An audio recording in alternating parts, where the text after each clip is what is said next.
Solar ഇപ്പോൾ ഏത് സ്റ്റേജിൽ നമ്മൾ ഒരു സോളാർ വെണ്ടറിനെ ഇൻവൈറ്റ് ചെയ്താലും അവർ ഏറ്റവും ആദ്യം ചോദിക്കുന്ന ഒരു ചോദ്യമാണ് ഓൺ ഗ്രിഡ് വേണോ, ഓഫ് ഗ്രിഡ് വേണോ, ഹൈബ്രിഡ് വേണോ, ഇങ്ങനെ കുറേ ചോദ്യങ്ങൾ അവർ ചോദിക്കുന്നുണ്ട്. അതെ അതെ ഇപ്പം നിങ്ങളെ നമ്മൾ കാണുന്നത് അല്ലെങ്കിൽ നമ്മുടെ ഒരു കസ്റ്റമർ കാണുമ്പോൾ ഏറ്റവും ആദ്യം ഈ ചോദ്യങ്ങളും എപ്പോഴും നിങ്ങളുടെ അടുത്തോട്ടും വരാറുണ്ട്. നിങ്ങൾ ഫോളോ ചെയ്യുന്ന ഒരു മാനദണ്ഡം ഏതാണ്? അത് ഓൺ ഗ്രിഡ് വേണോ, ഓഫ് ഗ്രിഡ് വേണോ, ഹൈബ്രിഡ് വേണോ എന്ന് നിങ്ങൾ സജസ്റ്റ് ചെയ്യുമ്പോൾ എന്ത് മാനദണ്ഡത്തിന്റെ പേരിലാണ് നിങ്ങൾ സജസ്റ്റ് ചെയ്യുന്നത്? അത് ആ കസ്റ്റമറിന്റെ റിക്വയർമെന്റ് ആണ്. അതായത് ആ പ്രദേശത്തിന്റെയും കസ്റ്റമറിന്റെയും റിക്വയർമെന്റ് ആണ്. ഒരു വ്യക്തിക്ക് അദ്ദേഹത്തിന് വളരെ പവർ കട്ട് ഇഷ്യൂസ് ഒന്നും ഇല്ലാത്തൊരു പ്രദേശത്താണ് ജീവിക്കുന്നത്. അവർക്ക് ആകെ കറണ്ട് ബില്ല് സേവ് ചെയ്യുക എന്നുള്ളൊരു പർപ്പസ് മാത്രമേ ഉള്ളൂ എങ്കിൽ ഓൺ ഗ്രിഡ് സൊല്യൂഷൻസ് ആണ് നമ്മൾ കൊടുക്കുക. അതായത് നമ്മൾ ജനറേറ്റ് ചെയ്യുന്നത് നേരെ ഗ്രിഡിലേക്ക് കൊടുക്കുന്ന സൊല്യൂഷൻസ് തന്നെയാണ് ഓൺ ഗ്രിഡ് എന്ന് പറയുന്നത്. കറണ്ട് പോകുന്ന സമയത്ത് ഇത് വർക്ക് ചെയ്യില്ല. KCB പവറിൻ്റെ കൂടെ മാത്രം ജനറേറ്റ് ചെയ്യുകയും KCBയിൽ നിന്ന് ഉൽപ്പാദിപ്പിക്കുന്ന നേരെ ഗ്രിഡിലേക്ക് കൊടുക്കുകയും ചെയ്യുന്ന രീതിയാണ്. അപ്പോൾ അവനറിയാലോ, നമ്മൾ ബൈ ഡയറക്ഷൻ മീറ്റേഴ്സ് വെക്കും വീടുകളിൽ. എന്നിട്ട് ആ മീറ്ററിൽ ഇങ്ങോട്ട് എടുക്കുന്നതും അങ്ങോട്ട് കൊടുക്കുന്നതും കൗണ്ട് ചെയ്യാൻ പറ്റും. ഒരു മാസം കഴിഞ്ഞ് ബില്ല് വരുമ്പോൾ ഇത്ര യൂണിറ്റ് നമ്മൾ എക്സ്പോർട്ട് ചെയ്തു, ഇത്ര യൂണിറ്റ് നമ്മൾ ഇമ്പോർട്ട് ചെയ്തു എന്ന് കാണിച്ചിട്ട് ഇതിൻ്റെ ഡിഫറൻസ് കറണ്ട് ബില്ല് വരും. ഇതാണ് ഏറ്റവും പോപ്പുലറായിട്ട് ഇപ്പോൾ കേരളത്തിലും ഇന്ത്യയിലും പോയിക്കൊണ്ടിരിക്കുന്നത്.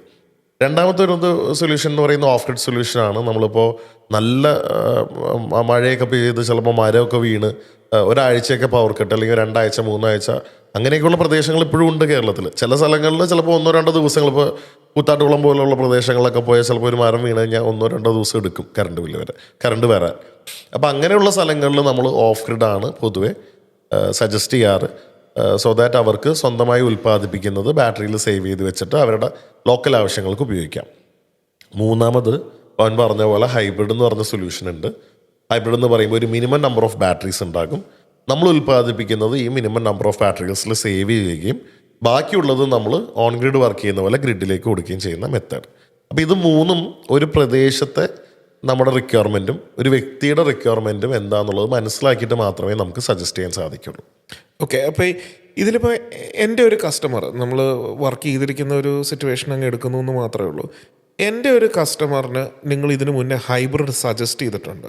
ഈ ഹൈബ്രിഡ് സജസ്റ്റ് ചെയ്യാനുണ്ടായ സാഹചര്യം എന്ന് ഞാൻ മനസ്സിലാക്കുന്നത് എന്താന്ന് പറഞ്ഞു കഴിഞ്ഞാൽ ഇതിൻ്റെ രണ്ടിൻ്റെ ഒരു ബ്ലെൻഡാണ്. അതായത് വേണമെങ്കിൽ നമുക്കത് ഓൺ ഗ്രിഡ് കൊടുക്കാം, അല്ലെങ്കിൽ കുറച്ച് നമുക്ക് സ്റ്റോർ ചെയ്ത് വെക്കുകയും ചെയ്യാന്നുള്ളത്. അതിൽ ബഡ്ജറ്റ് ഒരു മാനദണ്ഡമായിരുന്നോ? ബഡ്ജറ്റ് ഒരു മാനദണ്ഡമാണ്. കാരണം ഹൈബ്രിഡിലും കോസ്റ്റ് എഫക്റ്റീവായിട്ടും നമുക്കൊരു പ്രദേശത്ത് ഒരു വ്യക്തിക്ക് സോളാർ ചെയ്യാൻ പറ്റും. സോളാർ ഓൺ ഗ്രിഡ് ചെയ്തിട്ട് വേണമെങ്കിൽ ചെറിയൊരു ഇൻവേർട്ടർ ബാക്കപ്പ് വെച്ചാലും നമ്മുടെ പവർ കട്ട് ഇഷ്യൂ നമുക്ക് ഓവർകം ചെയ്യാം. നമുക്കറിയാമല്ലോ, ഒരു വീട്ടിലൊരു 10,000 രൂപ ബില്ല് വരുന്നുണ്ട്. അവിടെ ഒരു 5 കിലോ വാട്ടിൻ്റെ സിസ്റ്റം ചെയ്തിട്ട് ഒരു ചെറിയൊരു 2 150Hൻ്റെ ബാറ്ററി ഉള്ളൊരു ബാക്കപ്പ് വെച്ചാലും അരമണിക്കൂർ, ഒരു മണിക്കൂർ അല്ലെങ്കിൽ ഒരു 3 മണിക്കൂർ എന്നൊക്കെ പറയുന്ന പവർ കട്ട് ഇഷ്യൂ ഒക്കെ നമുക്ക് സോൾവ് ചെയ്യാം. പക്ഷേ ഒരു പ്രദേശത്ത് നമുക്ക് പ്രഡിക്റ്റബിൾ അല്ലാത്ത രീതിയിൽ കറണ്ട് പോകാറുണ്ട്. ഒരാൾക്ക് എനർജി ഇൻഡിപെൻഡൻസ് ഭയങ്കര ഇമ്പോർട്ടൻ്റ് ആണ്. അതായത് എവിടെ കറണ്ട് പോയാലും നമ്മുടെ വീട്ടിൽ കറണ്ട് പോകരുത്. അങ്ങനെയുള്ളൊരു തോട്ട് പ്രോസസ്സ് ഉള്ള ഒരാൾക്കാണ് നമ്മൾ ഹൈബ്രിഡ് സൊല്യൂഷൻ കൊടുക്കുക.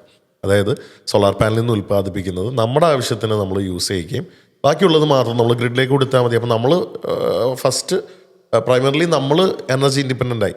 അങ്ങനെ ഒരു റിക്വയർമെൻറ്റ് പറഞ്ഞാൽ മാത്രമേ നമ്മളത് ചെയ്യുള്ളൂ.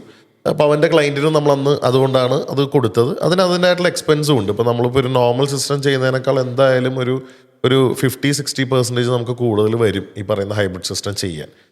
പക്ഷെ അത് വെർത്താണ്. അത് ഇൻഡിവിജ്വലിൻ്റെ ഫിനാൻഷ്യൽ കപ്പാസിറ്റിയും ആ പ്രദേശത്തെ പ്രശ്നങ്ങളും അനുസരിച്ചിട്ട്, പവറിൻ്റെ പ്രശ്നങ്ങളും അനുസരിച്ചിട്ടാണ് അത് വേണ്ടി വരുന്നത്.